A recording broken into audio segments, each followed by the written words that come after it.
Hey guys, welcome back to my YouTube channel. In this video, we're going to be going through the regulation of the cell cycle. And if you haven't checked out my previous video on the introduction to the cell cycle, you can find the link in the description box below. So what drives the cell cycle from one phase to the next? It's a series of molecular events, sort of like the dominoes effect, where one protein activates another, and that protein activates another until the cell has finally divided. In this video, we're going to be covering the key players involved in the regulation of the cell cycle. We'll be talking about cyclins, cyclin-dependent kinases, the retinoblastoma protein, the E2F transcription factor, cyclin-dependent kinase inhibitors, the super strong P53 tumor suppressor, as well as C-myc oncogen. So, before I lose your attention, let's get into it. These are the notes that I'll be using for this tutorial, and as usual, you can find the link in the description box below. Just make sure to hit the like and subscribe button on your way. Let me introduce cyclins and cyclin-dependent kinases first. So, inactive CDK. CDK stands for cyclin-dependent kinases. Now, kinases are proteins that add a phosphate group to other proteins, and this changes the shape of proteins. As a function of a protein is linked to the shape of the protein, these kinases regulate other proteins.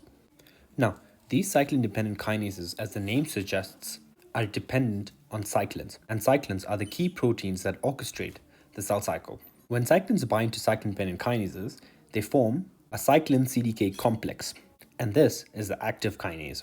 Getting back to the cell cycle, what initiates this domino effect of proteins? And as I've mentioned in my previous video, it's the presence or the absence of growth factors. For example, platelet-derived growth factor or epithelial growth factor. Now, these growth factors lead to a cascade of proteins that end up activating transcription factors for our very first cyclin, Cyclin D. And Cyclin D forms a complex with CDK4 and 6.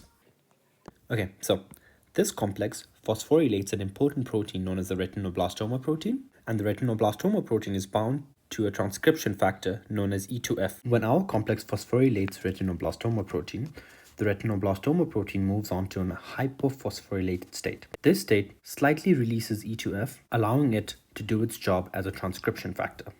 E2F leads to the transcription of Cyclin E, Cyclin A, and several other S-phase proteins that are needed for DNA replication. Cyclin E forms a complex with CDK2, and a nice way to remember this is E2F leads to the production of Cyclin E that forms a complex with CDK2, E2. Now, this complex activates other proteins involved in the formation of the pre-replication complexes. These pre-replication complexes are the ones that allow chromatin to be able to replicate itself. Next, our complex further phosphorylates the hypophosphorylated retinoblastoma protein into a hyperphosphorylated state. In this state, E2F is completely free to do its job. This means that there will be an increased production of Cyclin E, which will bind to more CDK2, and as you can see, we have a positive feedback loop here. Eventually, when the levels of Cyclin E CDK2 complex reach a threshold, they push the cell cycle from the G1 phase into the S phase. Remember that E2F also results in the transcription of Cyclin A. Now, Cyclin A complexes with CDK2, and this complex is responsible for the initiation and completion of DNA replication. So basically, the Cyclin E complex results in the formation of pre-replication complexes, and then the Cyclin A complex comes in and it activates proteins that carry out the actual DNA replication. Another important function of the Cyclin A CDK2 complex is that it inhibits the Cyclin E complex. And this is to ensure that DNA is replicated only once. Once the DNA is being replicated in the S phase, we don't need the Cyclin E complex to produce more pre-replication complexes. Next, we have a gradual increase in the levels of Cyclin B. Cyclin B complexes with CDK1. However, this complex is kept inactive by two enzymes, MIT1 and WEE1. These phosphorylate threonine 14 and 15, which keeps this kinase inactive. When the levels of Cyclin A reach a threshold, it activates an enzyme known as CDC25. This dephosphorylates the two sites that were kept phosphorylated by our enzymes MIT1 and WEE1. Now this, together with phosphorylation by CAK at the site threonine 161, we have an active complex. This complex is so important that it's actually given a special name. It's called the mitosis promoting factor. Now, the mitosis promoting factor further activates more CDC25, creating our second positive feedback loop. Now, the Cyclin B CDK1 complex is crucial because it plays an important role in several events during mitosis. It activates condensin, which leads to chromatin condensation in prophase, and it also promotes the phosphorylation of nuclear lamins. These are important for the integrity of the nuclear envelope, and the phosphorylation results in the breakdown of nuclear envelope. Another important point is that at the end of mitosis, we need our mitosis promoting factor to break down, because as long as this complex is present, the cell will not exit mitosis. Now that we've looked at how Cyclin D, Cyclin E, Cyclin A, Cyclin B all orchestrate the progression of a cell throughout the cell cycle, let's look at how checkpoints put a break to this domino effect. Now, this is done by the use of CDK inhibitors. There are two main types of CDK inhibitors. The INK4 proteins, which include P15, P16, P18, and P19. These inhibit cyclin-dependent kinases and prevent the formation of complexes. The second group is known as CIP or KIP. These include P21, P57, and P27. These inhibit complete complexes. Now, cyclin-dependent kinases are also important drug targets for cancer, and this is because cancer is basically a dysregulated cell cycle. And so, if we can inhibit cyclin-dependent kinases, then we can slow down the replication of cancer cells. And there are several FDA-approved CDK inhibitor drugs. Okay, now let's look at DNA damage as a trigger to stop the cell cycle. The integrity of the DNA is crucial, and so if there's any damage detected during a checkpoint, several proteins will accumulate at the site of DNA damage. And the two most important ones are ATM and ATR. Both these proteins trigger a cascade of phosphorylation events that eventually converge at the super strong P53. P53 is a super strong tumor suppressor. It's crucial because it does three things that prevent the formation of cancers.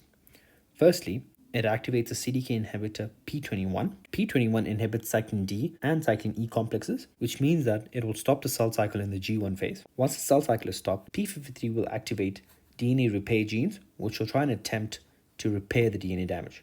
However, if the damage cannot be repaired, then P53 will lead to the release of cytochrome C from mitochondria, and these will lead to the activation of caspases, which will eventually cause apoptosis.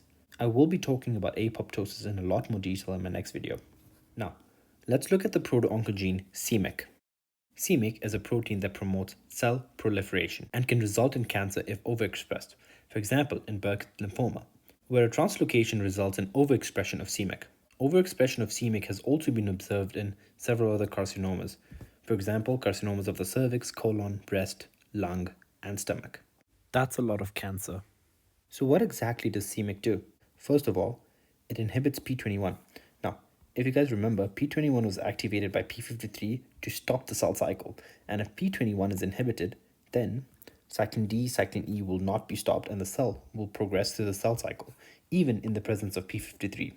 Next, C-myc also upregulates the expression of cyclins, CDKs and E2F. C-myc is also involved in the activation of the two enzymes that activate the mitosis promoting factor. So, C-myc activates CDK and it also activates CDC25.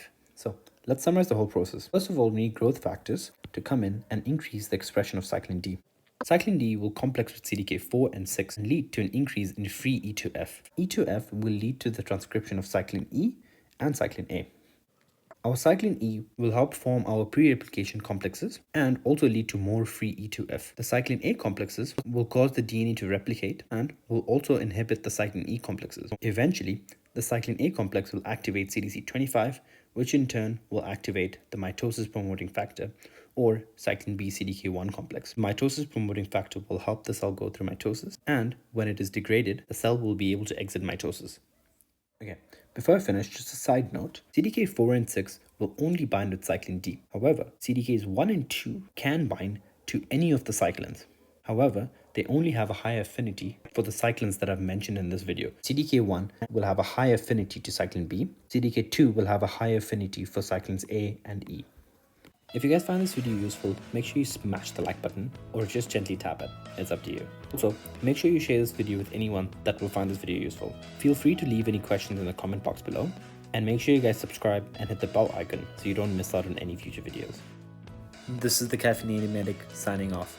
Till next time, take care.